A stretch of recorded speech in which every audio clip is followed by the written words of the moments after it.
Selamat pagi, perkenalkan nama saya Nabila Oleh Putri. Saya dari program S1 Manajemen Universitas Bakri. Pada kesempatan ini, saya akan mempresentasikan makalah saya yang berjudul Pengaruh Media Sosial Terhadap Kesehatan Mental Remaja.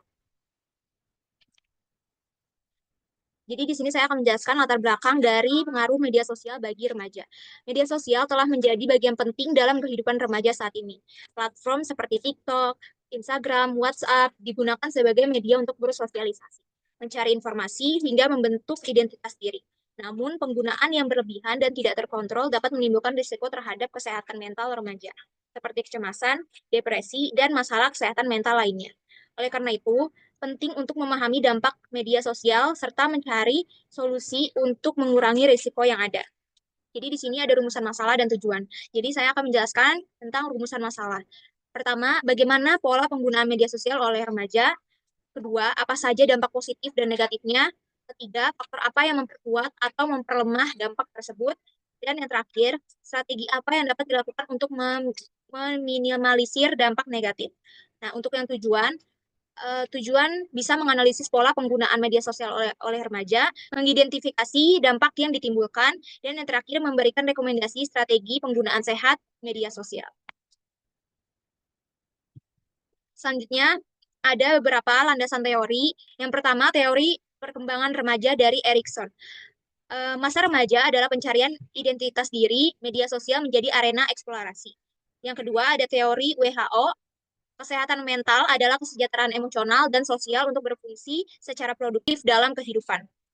Yang ketiga ada teori Maslow, kebutuhan aktualisasi diri, penerimaan sosial, dan rasa aman sangat dipengaruhi oleh interaksi digital. Dan yang keempat ada teori Rogers, penerimaan tanpa syarat penting untuk kesehatan mental remaja. Yang kelima ada teori Bandura, belajar sosial, remaja meniru perilaku influencer atau teman di media sosial. Yang keenam ada teori perbandingan sosial, Festinger, media sosial mendorong remaja membandingkan diri dengan orang lain.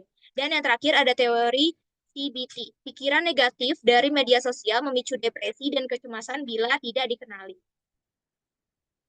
Selanjutnya ada dampak negatif dan dampak positif media sosial. Dampak negatif bagi media sosial meningkatkan kecemasan dan depresi, menyebabkan gangguan tidur karena paparan layar berlebihan. Yang ketiga, memicu gangguan citra tubuh akibat standar kecantikan yang tidak realistis, cyberbullying dan tekanan sosial, ketergantungan dan kehilangan fokus belajar.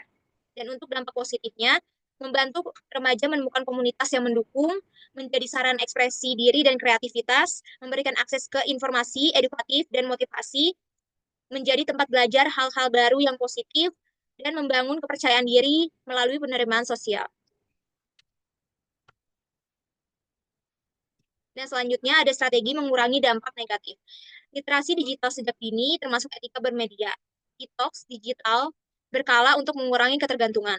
Keterlibatan aktif orang tua sebagai teman diskusi, kebijakan sekolah untuk mendukung kesehatan mental, dan aplikasi pendukung kesehatan mental seperti journaling dan meditasi.